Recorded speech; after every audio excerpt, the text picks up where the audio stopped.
और दिल्ली विधानसभा चुनाव कल होने जा रही है और दिल्ली विधानसभा चुनाव 70 विधानसभा सीटों पर बुधवार यानी कि कल को सिंगल फेज में वोटिंग होगी और एक लोकसभा चुनाव में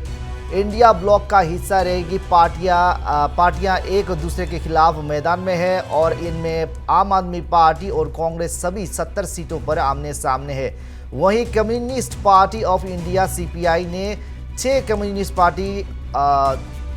6 और communist party of India Marxist यानी कि CPM और communist party of India Marxist Leninist ML CPI ML के दो प्रत्याशी मैदान में उतारे हैं और भाजपा के 68 सीटों पर अपने उम्मीदवार उतारे गए हैं और 2 सीटों पर सहयोगी पार्टियां मैदान में हैं और इसमें जनता दल यूनाइटेड JDU ने बुराड़ी और लोक जनशक्ति पार्टी रामविलास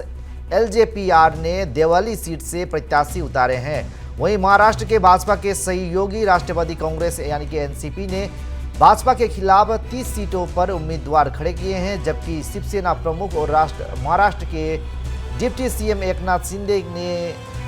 सभी सीटों पर भाजपा के समर्थन की घोषणा की है और इसके अलावा बहुजन समाज पार्टी यानी कि BSP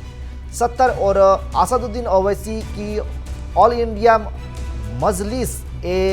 इत्तेहादुल मुस्लिम यानी कि AIM के 12 सीटों पर चुनाव लड़ रही है और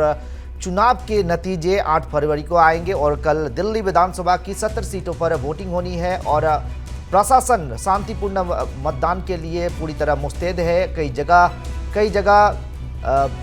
प्रशासन मुस्तैद किए गए हैं, हर जगह मुस्तैद किए गए हैं और आप और कांग्रेस इस बार आमने सामने दिखाई जा रही है और इंडिया अलायंस के सभी दल इस बार आमने सामने दिखाई दे रहे हैं और दिल्ली विधानसभा चुनाव में और भाजपा ने 68 सीटों पर अपने उम्मीदवार उतारे हैं। AIM के 12 सीटों पर चुनाव लड़ रहे हैं और मैदान में 12 उम्मीदवार हैं और NCP ने भी भाजपा के खिलाफ 30 सीटों पर उम्मीदवार खड़े किए हैं। चुनाव नतीजे 8 फरवरी को आने हैं और कल इसकी मतदान होगी।